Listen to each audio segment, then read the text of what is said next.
भीम सैनिक बाबा साहब की जयंती मना रहे हो ना? उनके बारे में थोड़ा बहुत पता है क्या? इस देश का संविधान लिखा उन्होंने, कॉन्स्टिट्यूशन। कॉन्स्टिट्यूशन? कॉन्स्टिट्यूशन का स्पेलिंग भी लिखने आता है क्या तुझे? एक जय भीम कहने की औकात नहीं है तुम्हारी।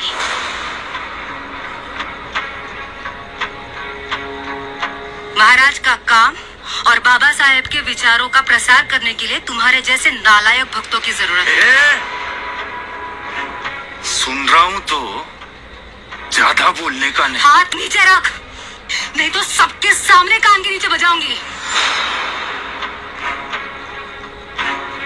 तुझसे डरती नहीं हूं मैं, गुलामों से डर नहीं लगता है मुझे। नमस्कार, आप देख रहे हैं द जनता लाइव और मैं हूं आपके साथ नलिनी। एक मूवी जिसने इतिहास बदल के रख दिया, या यूं कहें कि आज़ादी के 38 साल बाद एक ऐसी मूवी आई, एक ऐसी फिल्म आई पर्दे पर जिसने भूचाल मचा दिया। जयंती शब्द की बात करें तो या तो शिवाजी महाराज या फिर बाबा साहेब अम्बेडकर की जन्म तिथि की बात होती है। जयंती नाम की एक मूवी मराठी में आई, पर्दों पर उतारी गई। कोरोना काल के बाद ये पहली मूवी थी जो पर्दों पर उतारी गई। उसके बाद ये मूवी देश ही नहीं बल्कि प्रदेश में भी, जगह जगह विदेशों में भी खूब नाम कमाया, अवार्ड कमाया। अब इस मूवी के बारे में ज़्यादातर बात करने के लिए हमारे साथ जुड़े हैं मूवी के निर्देशक शैलेश जी, और एक तरफ मेरी ओर हैं दाहिनी हाथ पे मूवी के एक्टर ऋतुराज जी। ऋतुराज जी, मूवी में क्या नाम है आपका? संत्या नाम है। हाँ, एकदम लोफर माफिक दिखाए गए हैं आप। हाँ, बिल्कुल राउडी। सर, पहला सवाल आपसे लेना चाहूंगी, किसी भी मूवी को जब हम सोचते हैं पर्दे पे उतारने का तो सबसे पहले हमारे दिमाग में आता है कि हमारे दर्शकों को पसंद आएगी या नहीं आएगी। अम्बेडकरवादी इस विचारधारा को आपने साक्षात पर्दों पे उतारा है।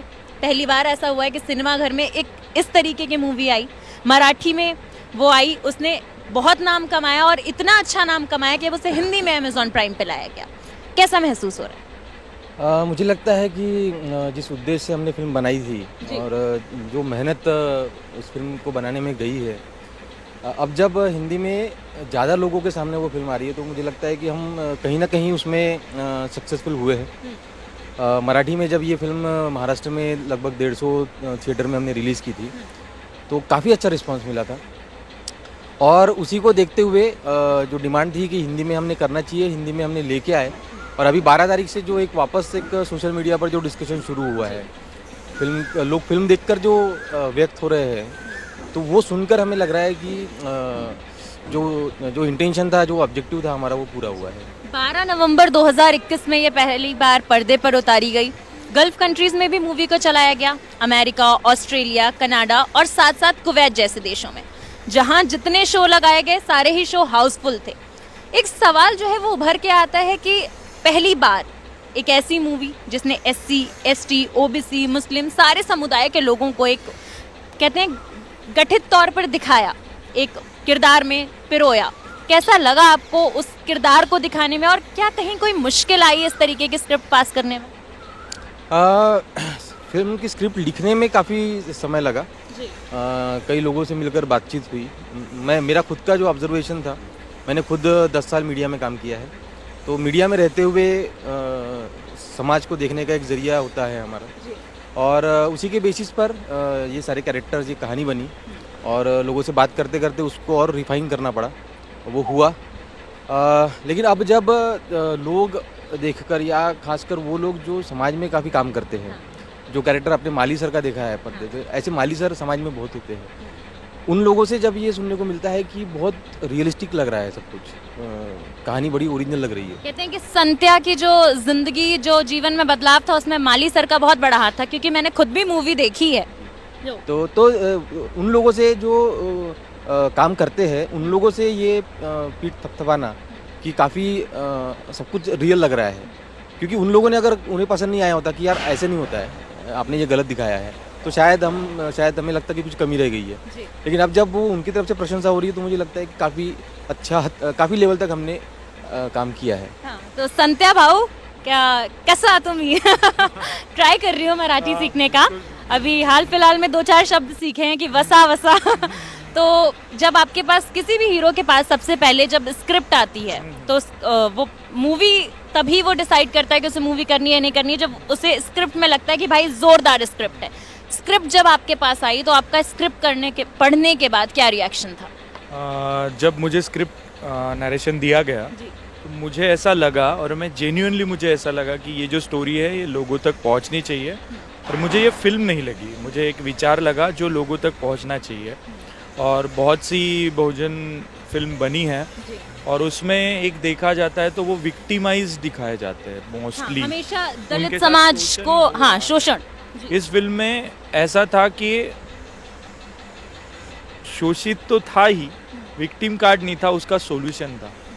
ये सबसे बड़ी बात थी इस फिल्म में कि अगर आपके साथ कुछ हो रहा है ऐसा कुछ तो उसका सॉल्यूशन क्या हो सकता है. आपको एजुकेशन है, उसके बाद सोशल इमेंसिफिकेशन है, एवरीथिंग था. तो मैं बोला कि इससे अच्छी स्क्रिप्ट क्या हो सकती है यार. चलने दो. बिल्कुल बिल्कुल. पहली मूवी और धमाका मचा दिया आपने. महाराष्ट्र से लेके अब कह दें कि हिंदी सिनेमा तक आप धमाका मचाने वाले हैं. हाँ बिल्कुल बिल्कुल मचाएंगे. और क्योंकि और ऐसे ही लोगों की स्क्रिप्ट लेके आएंगे तो शायद कंटेंट अगर अच्छा रहा जी. तो लोग ही हमारे लिए धमाका मचा रहे हैं. क्या जानते हैं आप अंबेडकरवादी सोच के बारे में? क्या जानते हैं आप शिवाजी महाराज के बारे में? ये डायलॉग जो है पल्लवी जी बोलती नजर आई हैं आपसे मूवी में संध्या से कि बताओ क्या जानते हो, कितना पढ़े लिखे हो. तो वो जो सीन था वहीं से उसकी जिंदगी बदली. आपका ऋतुराज से जो संध्या तक का सफर था उसके बारे में हमें बताइए. मैं तो कहना चाहूँगा कि ये फिल्म में जो संध्या ने किया है, संध्या ने जो संतोष तक पहुँचा है, एक लेवल होती है हर आदमी की, यहाँ से यहाँ तक जाते हैं और वो सक्सेस भी वैसे ही नापा जाता है. दिस इज़ रियली संध्या जो है वो संध्या से संतोष जो हुआ वो ज़ीरो से हीरो होना बहुत बड़ी बात है. मैं खुद इंस्पायर होता हूँ उससे कि समवेयर यानी जहाँ से कुछ भी नहीं है उसके पास उसकी सोच को बदला गया है और पता नहीं है कि सही क्या है और गलत क्या है. वहाँ से लेके एक ऐसी जगह पे पहुँचना कि जहाँ पे आप दूसरों का भी भला कर रहे हो, ये बहुत बड़ा ट्रांसफॉर्मेशन. हमने मूवी में देखा कि अंबेडकरवादी सोच जब उसने किताब पढ़ी, संध्या ने जब किताब पढ़ी उसके बाद वो जेल से बाहर आया तो एक अलग ही किरदार उसके अंदर हमें देखने को मिला. क्या लगता है असल जीवन में भी अगर हम अंबेडकरवादी सोच को अपनाते हैं तो ऐसे ही कुछ जिंदगी होगी सरल और साधारण? सरल और साधारण लोगों को लगेगी, पर अगर आपने वो सोच अपनाई, उनके बारे में पढ़ा और वो क्या कहना चाह रहे हैं, डॉक्टर बाबा साहब अम्बेडकर बोलो या फिर छत्रपति शिवाजी महाराज, इन ज्योतिबा फुले, जितने भी महामानव हैं, इनकी अगर आपने सोच को पढ़ा ना तो मैं कहता हूँ कि ये सबसे बड़ा मोटिवेशनल और इंस्पायरिंग पाथ है कि आपको बस उस राह पे चलना है और आपको जहाँ तक आप पहुँच सकते हैं आप पहुँच सकते हैं. This is the success road कि उनको बस अगर आपको समझी वो सोच तो आप वहाँ तक पहुँच सकते हैं. शैलेश जी, अलग अलग बार अलग अलग आइडियोलॉजी की मूवीज आती रहती हैं. किस तरह से आपके दिमाग में ये ख्याल आया कि आपको इस तरीके की सोच वाली जो फिल्म है वो पर्दे पे उतारनी है, लोगों तक पहुंचानी है? क्योंकि ये बहुत अहम सवाल है. अपने अपने आइडियोलॉजी पर काम करने का हक सभी को है. संविधान ही वो हक देता है सभी को कि हमें जो अच्छाई दिखती है हम उसकी बात करें. मुझे इस विचारधारा में अच्छाई दिखी. मुझे लगा कि ये काफ़ी अच्छी विचारधारा है, लेकिन ये बताई नहीं गई है, कम से कम फिल्मों के माध्यम से नहीं बताई गई है और इतने खुलकर नहीं बताई गई है. हम लोग किसी भी महामानव का, फिर वो फुले साहब हो, शिवाजी महाराज हो या बाबा साहब हो, उनकी तस्वीरें टांग देते हैं घरों में, पुलिस स्टेशन में, कोर्ट में, लेकिन तस्वीरें टांगने से मुझे नहीं लगता कि उनके बारे में लोगों को पता चलेगा. आज जो आदमी महात्मा फुले को नहीं जानता, अगर आप वेस्ट बंगाल में किसी ने उनकी तस्वीर देख ली, वो कैसे समझेगा कि ये कौन है?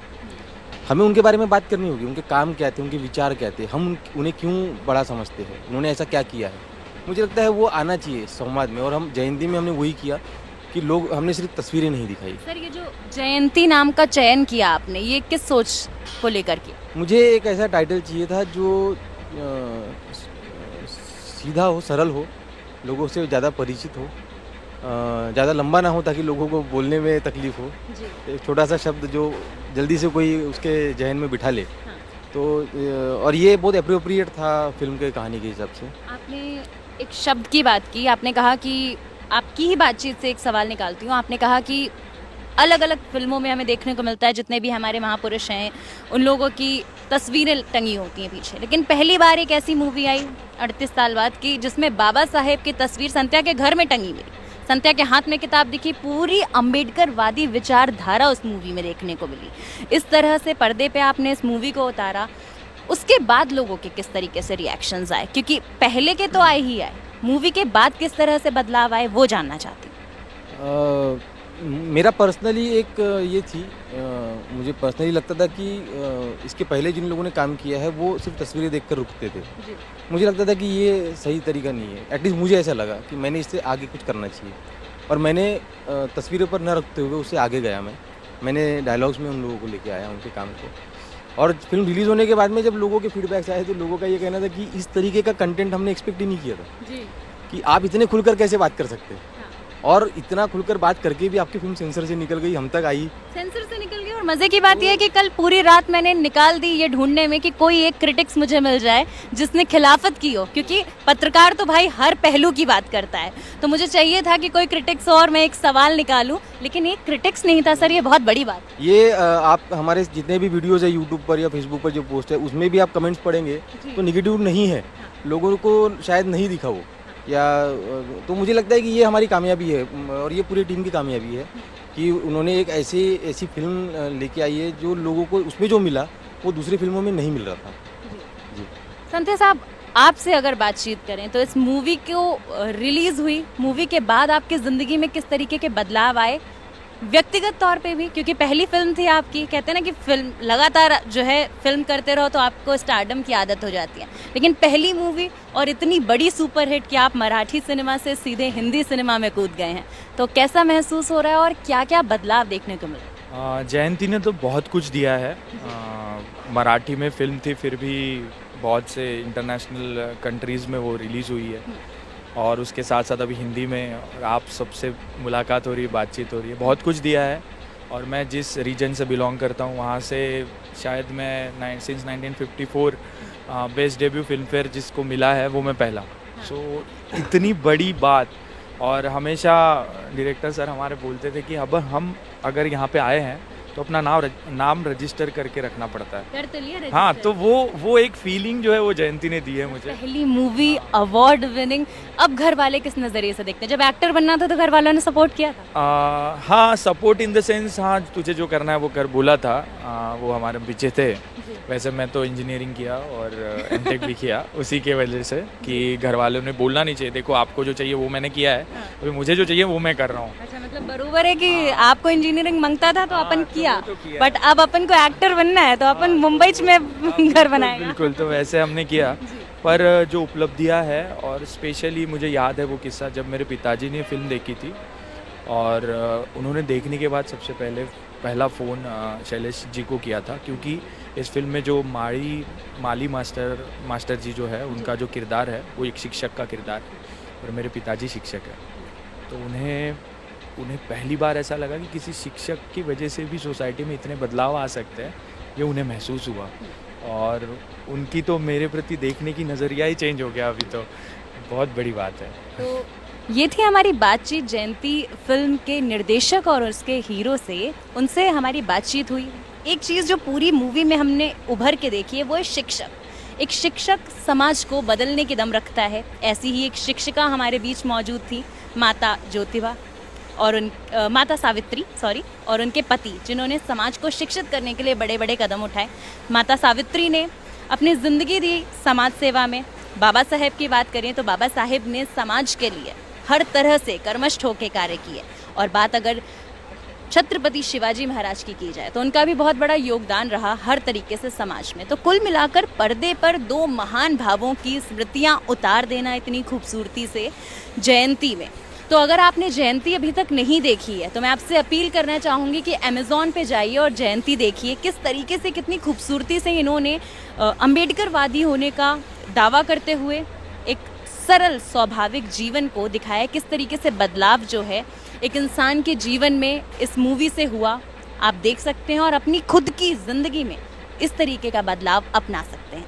फिलहाल के लिए इस रिपोर्ट में बस इतना ही। ऐसी ही रिपोर्ट के लिए